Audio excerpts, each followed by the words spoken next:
বাংলাদেশের রাজনীতিকে ঘিরে সোশ্যাল মিডিয়ায় ছড়িয়ে পড়া একটি ভাইরাল ভিডিও, আর সেই ভিডিওকে ঘিরে তৈরি হয়েছে বিশাল বিতর্ক। দাবি করা হয়েছিল আওয়ামী লীগের এক নেতার বাসায় না পেয়ে তার সন্তানকে নাকি বিএনপি কর্মীরা হত্যা করেছে। কিন্তু সত্যটা কি?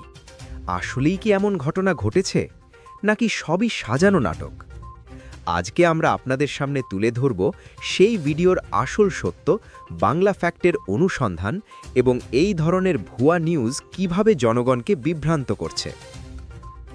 কিছুদিন আগে সামাজিক যোগাযোগ মাধ্যমে একটি ভিডিও তুমুল ভাইরাল হয়ে যায়। সেখানে দাবি করা হয় বিএনপি নেতাকর্মীরা এক আওয়ামী লীগ নেতার সন্তানকে বাসার ছাদে ফাঁস দিয়ে হত্যা করেছে।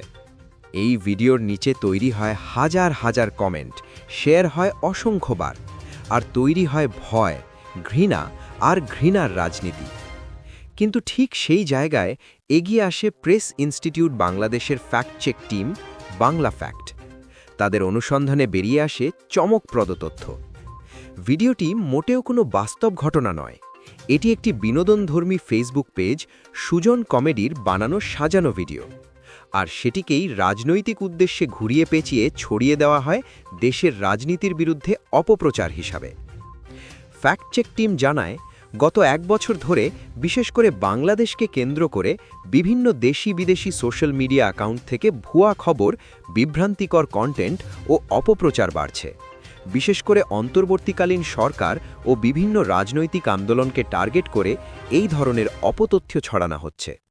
আর এর সবচেয়ে বড় ক্ষতি হয় সাধারণ মানুষের বিভ্রান্তি, রাজনৈতিক উত্তেজনা বৃদ্ধি, সামাজিক অস্থিরতা তৈরি। বাংলা ফ্যাক্ট ইতোমধ্যে শত শত ভুয়া কন্টেন্ট শনাক্ত করেছে এবং কাজ করে যাচ্ছে গুজব বন্ধ করতে, সঠিক তথ্য পৌঁছে দিতে, জনগণকে সচেতন করতে। ভিডিও বানাতে পারে যে কেউ, কিন্তু সত্য পরিবর্তন হয় না। সোশ্যাল মিডিয়ায় কোনো কিছু দেখলেই বিশ্বাস করবেন না, যাচাই করুন, বুঝুন, তারপর সিদ্ধান্ত নিন। আপনার কি মনে হয়, এই ধরনের ভুয়া ভিডিও ছড়ানো কি বন্ধ হওয়া উচিত নয়? কমেন্টে জানান আপনার মতামত। ভিডিওটি লাইক দিন, বন্ধুদের সাথে শেয়ার করুন, আর সঠিক সংবাদ পেতে সাবস্ক্রাইব করুন আপডেট নাও বিডি, কারণ আমরা বলি সত্যের খবর।